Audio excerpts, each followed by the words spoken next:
y mínima residual. Vais a ver, desde el abordaje diagnóstico, preguntamos al clínico, a vosotros, estáis los primeros, sin vosotros esto no puede salir. Os preguntamos, ¿por qué sospecha de leucemia aguda? ¿Cuáles son los criterios de sospecha de leucemia aguda? Y conforme a esa semiología, nosotros desarrollamos un tubo que sea un tubo inicialmente de orientación diagnóstica. Ese tubo de orientación diagnóstica, hoy en día, aproximadamente 6 años más tarde, sabemos que es capaz de diagnosticar correctamente, orientar el diagnóstico en aproximadamente el 99,3%, de tal manera que si con ese tubo decimos que es una linfoblástica B, es linfoblástica B. Si decimos que es linfoblástica T, es linfoblástica T, y si decimos que es leucemia mieloide aguda, es leucemia mieloide aguda. Y si es fenotipo mixto, es fenotipo mixto. Es decir, se crea conocimiento, se testa y se comprueba y se publica. Y fijaos, eso nos ha permitido, en el caso de leucemia aguda, saber que ante la semiología concreta, ante la morfología obvia, ante las pruebas complementarias, ¿qué aporta? ¿Por qué la osteometría puede ser útil con un tubo concreto y unos paneles concretos? Porque, en primer lugar, nos va a permitir identificar el linaje. Ese linaje puede estar relacionado con el pronóstico en función de los marcadores que tenga, como vamos a ver. Y ese pronóstico y esas clasificaciones o subclasificaciones pueden tener una opción terapéutica concreta. Vamos al ejemplo. Nosotros identificamos el linaje en función de si es mieloide linfoide B o linfoide T. A continuación, seleccionamos los marcadores que son los óptimos, que seguramente ya los conozcáis, y en función de si tienen marcadores de línea B o de línea T o de línea mieloide, podemos identificar qué subtipo es. Pero es que, fijaos, si conocemos lo que es la hematopoiesis como tal, partiendo de una célula stem hasta células terminalmente maduras, en el caso de una linfoblástica, sabemos dónde está el origen de la enfermedad, la célula stem leucémica. ¿Dónde está en caso de precursores B? Pues en una célula precursor específica, no antes. Lo mismo pasaría si tenemos una leucemia de precursores T o de células NK. Está en un punto, fijaos, que solo afectaría a una línea o a 2 líneas, pero no al resto de la hematopoiesis. Más complicado es con lo mieloide. ¿Por qué? Porque lo mieloide, evidentemente, leucemia mieloide aguda puede ser de célula dendrítica, puede ser de un precursor gránulo monocito, puede ser de un mastocito, puede ser de un precursor eritroide megacario. Es decir, dependiendo de dónde esté la lesión, podremos entender la consecuencia y fenotípicamente podemos estudiar el blasto y podemos estudiar las células maduras. E incluso podemos encontrar que la leucemia aparezca en un estatus anterior, donde el precursor sea un precursor común linfoide mieloide, es decir, una célula stem. Con eso nos serviría para identificar si la célula es de fenotipo ambiguo, o bien indiferenciada o de fenotipo mixto, simplemente por conocer dónde está el origen. Este es un ejemplo que, bueno, como andamos un poco justos de tiempo, simplemente que veáis cómo el modelo automático del tubo ALOT, del tubo de screening, nos permite decir, en este caso concreto, tenemos líneas, tanto B como mieloide, como células que tienen un porcentaje, en este paciente, minoritario con fenotipo mixto, tanto de mieloide como B. Y esto es muy fácilmente identificable por citometría de flujo y ninguna otra técnica lo puede mejorar. Por lo tanto, en este caso, en este subtipo de sospecha de leucemia aguda, donde el fenotipo ya de entrada te está diciendo que es posiblemente mixto, la citometría de flujo cobra un papel fundamental. Aquí tenemos otro ejemplo, donde en este caso es mixta T mieloide, con menos porcentaje mieloide y mucho más fenotipo mixto. Es un ejemplo de cómo veáis que la tecnología aplicada al conocimiento pues es de utilidad. Obviamente no os quiero mostrar cómo se hace, no es el momento. Luego, si queréis alguna pregunta, lo podríamos discutir. Una vez hemos establecido el linaje, lo que hay que hacer es la caracterización. ¿Cómo se caracteriza una leucemia mieloide aguda? Pues fijaos, es el conjunto de incremento de precursores mieloides que tiene como consecuencia alteraciones en la celularidad y en la morfología. Clasificaciones de mieloblásticas, sabéis que hay muchas, pronósticas y sobre todo la que nos interesa, la que trabajamos en el día a día, la que vais a trabajar vosotros, no la FAB. Ya no se trabaja la FAB, se trabaja la clasificación OMS. Pues fijaos, desde el punto de vista de citometría de flujo, sabemos que de los 8 grandes grupos que hay, la citometría de flujo tiene importancia y relevancia en al menos 5 de ellos, con publicaciones al respecto. Y de estos, fijaos, podemos establecer un algoritmo, aquí os pongo cómo sería el algoritmo, en función de la presencia de distintos marcadores, porque lo bueno que tiene la citometría es que nos permite saber identificar la jerarquía, qué marcadores son más importantes y a partir de ese marcador, sea positivo o sea negativo, establecer un flujo de trabajo diagnóstico que nos va a dar lugar a una correcta interpretación.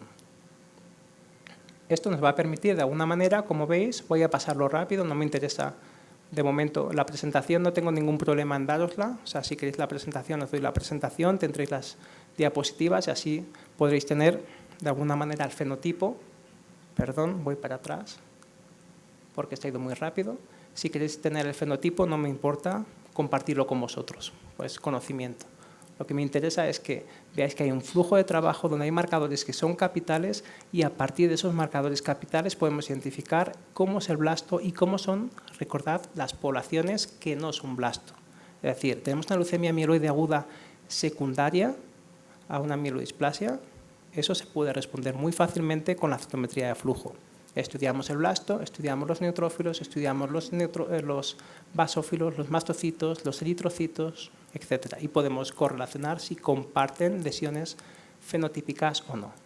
De tal manera que, a modo de simplificación, con la citometría de flujo y determinados sistemas de algoritmos lógicos podemos identificar si la leucemia es indiferenciada, si tiene diferenciación, si pertenece a una única línea, donde ya el marcador CD34 generalmente es negativo, o si, por el contrario, pertenece a aquellas que son de fenotipo más o menos raro, menos frecuente, como la plasmocitoide.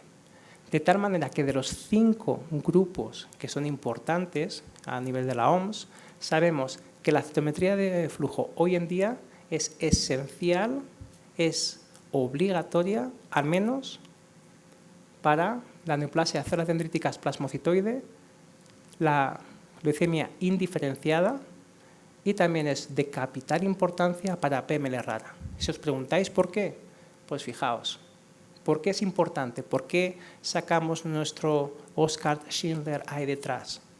Porque nos va a permitir una perfecta clasificación y sobre todo va a identificar grupos especiales que conllevan tratamientos especiales. Decíamos, ¿cuál es posiblemente la característica más importante de la citometría de flujo? La rapidez. ¿Cuánto tiempo tarda un paciente con PML rara en desangrarse? Pues pocas horas. Y si tenemos el diagnóstico o la sospecha diagnóstica fundamentada en citometría en 1 hora, no me digáis que nos da mucha más seguridad. ¿Qué ocurre con la leucemia indiferenciada? La leucemia indiferenciada es aquella que tiene origen en la stem cell. ¿Cuántas veces os ha pasado que habéis tratado una mieloblástica y al poco ha recaído como una linfoblástica T o una linfoblástica B? Eso sucede. Desde el punto de vista fenotípico podemos desde el principio saber que eso es indiferenciado y que si no modificas el tratamiento, si lo tratas como mieloide te va a ir como B, si lo tratas como linfoblástica te va a ir como mieloide. Desde el principio lo podemos ver. ¿Y por qué la célula dendrítica plasmocitoide es un grupo especial? Porque desde el año 2015 se sabe y se publicó que tiene un comportamiento como una célula B. Y el tratamiento de estas leucemias, aunque ontogénicamente pueda parecer una célula mieloide, fisiopatológicamente es más parecida al linfocito B. Y su tratamiento debería ser como una linfoblástica B de alto riesgo. Por eso es tan importante la citometría de flujo en leucemia mieloide aguda. En síndrome mieloesplásico, bueno, pues lo que sabemos hoy en día, que en síndrome mieloesplásico el inmunofenotipo tiene valor tanto a nivel diagnóstico como pronóstico. A nivel diagnóstico, ¿qué sabemos? El compartimiento más importante, y lo dicen múltiples estudios diferentes entre ellos, es el compartimiento 34, porque al fin y al cabo, ¿de dónde vienen todas las células hematopoyéticas? De la célula madre. Si el compartimiento está mal, si la madre está mal en casa, está mal toda la familia, ¿no? Eso pasa. Pues lo mismo pasa con las células. Entonces, el compartimiento hemos aprendido que estudiando el compartimiento CD34 podemos identificar, podemos clasificar.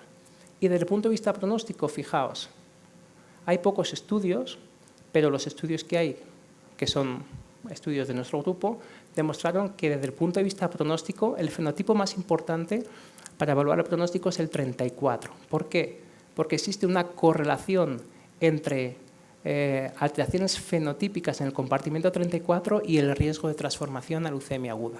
De tal manera que compartimiento 34 con muchas alteraciones es sinónimo, aunque sea muy pequeñito, aunque esté en cifras normales, en menos de un año el paciente puede tener una leucemia aguda simplemente por tener un compartimiento CD34 que no madura, que está restringido, que no da precursores mieloides, que no da precursores linfoides, que simplemente se estancó en stem cell y no se movió.